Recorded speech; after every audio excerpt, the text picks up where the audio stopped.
Hello बच्चों। आज हम लोग क्लास 8 में हमारी इंग्लिश रीडर बुक का जो चैप्टर पढ़ने चल रहे हैं उसका नाम है अ विजिट टू कैम्ब्रिज। बच्चों, यह पाठ प्रसिद्ध लेखक फिरदौस कांगा ने लिखा है।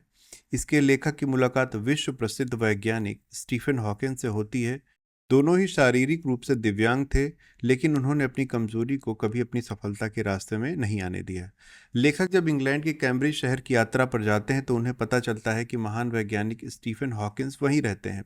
लेखक उनसे मिलने की इच्छा व्यक्त करते हैं और उन्हें आधे घंटे का समय मिलता है।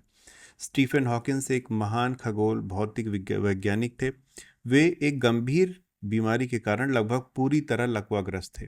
वे चल फिर भी नहीं सकते थे और कंप्यूटर की सहायता से बोलते थे। इतनी कठिन परिस्थितियों के बावजूद उन्होंने विज्ञान के क्षेत्र में अनेक महत्वपूर्ण खोजें की और एक किताब भी लिखी थी। उसका नाम था A Brief History of time. मुलाकात के दौरान लेखक और स्टीफन हॉकिंस के बीच कई प्रेरणादायक बातें होती हैं। लेखक उनसे पूछते हैं कि क्या वे स्वयं को बहादुर मानते हैं, तो हॉकिंस उत्तर देते हैं कि उन्होंने कोई बहादुरी नहीं दिखाई, बल्कि उनके पास जीवन का सामना करने के अलावा और कोई दूसरा विकल्प ही नहीं था। वे कहते हैं कि दिव्यांग लोगों को अपनी कमियों पर नहीं बल्कि अपनी क्षमताओं पर ध्यान देना चाहिए।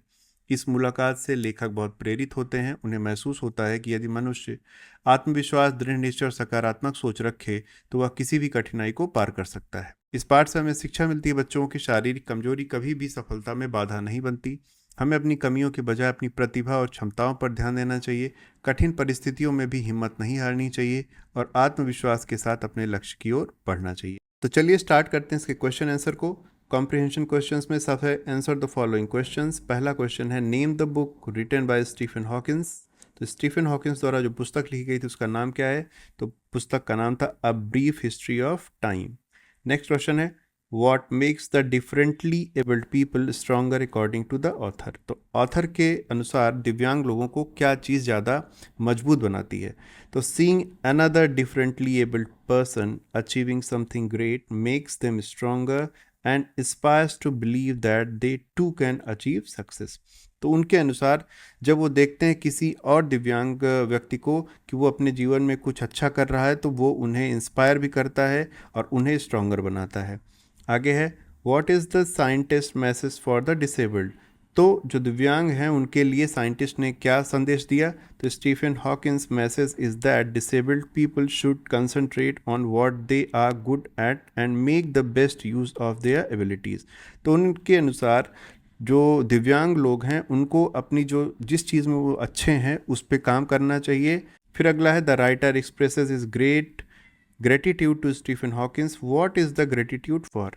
तो जो हमारा राइटर है वो स्टीफन हॉकिंस के लिए बहुत सारी कृतज्ञता व्यक्त करते हैं। तो क्यों है ये?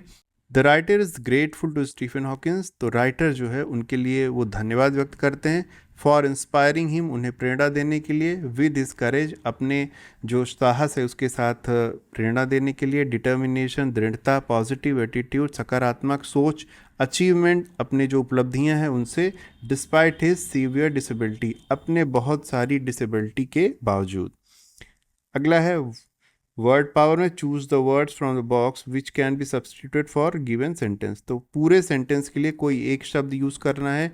One who can not see, जो देख नहीं सकता, उसके लिए क्या हो जाएगा? Blind. One who can not hear, जो सुन नहीं सकता, उसके लिए वर्ड होता है deaf. One who can not speak, जो बोल नहीं सकता, उसके लिए होता है dumb. One who can not walk, जो चल नहीं सकता, उसके लिए होता है lame. One who can not read और राइट, जो लिख पढ़ नहीं सकता, उसके लिए होता है इलिटरेट। नेक्स्ट है मेक मीनिंगफुल फ्रेजेस। आपको मीनिंगफुल फ्रेजेस बनाने हैं। इसमें क्या है? पहला वाला वर्ब है, इनके साथ आपको आईएनजी लगा देना है और इनके सामने आर्टिकल लगाना होता है। आर्टिकल होते हैं ए, एन और द। तो यहाँ पे अगर वो कॉन्सोनेंट है तो उसके सामने ए लगेगा। चलिए देखते हैं। Reading, a reading session. Read और सेशन को मिला के बना अ रीडिंग सेशन। इसी तरह स्माइल फेस से बना अ स्माइलिंग फेस। फिर रिवॉल्व चेयर का हो जाएगा अ रिवॉल्विंग चेयर। वॉक टूर का हो जाएगा अ वॉकिंग टूर। फिर हो जाएगा डांस डॉल का हो जाएगा डांसिंग डॉल। और विन चांस का हो जाएगा अ विनिंग चांस। नेक्स्ट है लैंग्वेज प्रैक्टिस में। यहाँ पे आपको नाइदर नॉर का प्रयोग करके दो सेंटेंसेस को जोड़ना है। तो देख लेते हैं। पहला है, आपका एग्जाम्पल ही दिया गया था, I don't eat candy, I don't eat cake. अब दो सेंटेंसेस को हम लोग नाइदर नॉर से जोड़ देंगे। Neither do I eat candy nor cake. आपको बार बार यहाँ पे सब्जेक्ट लिखने की ज़रूरत नहीं पड़ती इसमें। अगला है, I do not like swimming, I do not like fishing.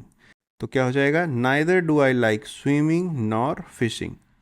इसी तरह है, he did not come, he did not call. तो he neither came nor called. अगला हो जाएगा, he does not drink, he does not smoke. तो हो जाएगा, he neither drinks nor smokes. Next है, she did not like Rome, she did not like Paris, she like neither Rome nor Paris. अगला देते हैं हम लोग, यूज ऑफ ऑल और बोथ इन द ब्लैंक्स। यहाँ पे ऑल और बोथ का प्रयोग करना है। He has 2 brothers, both are liars.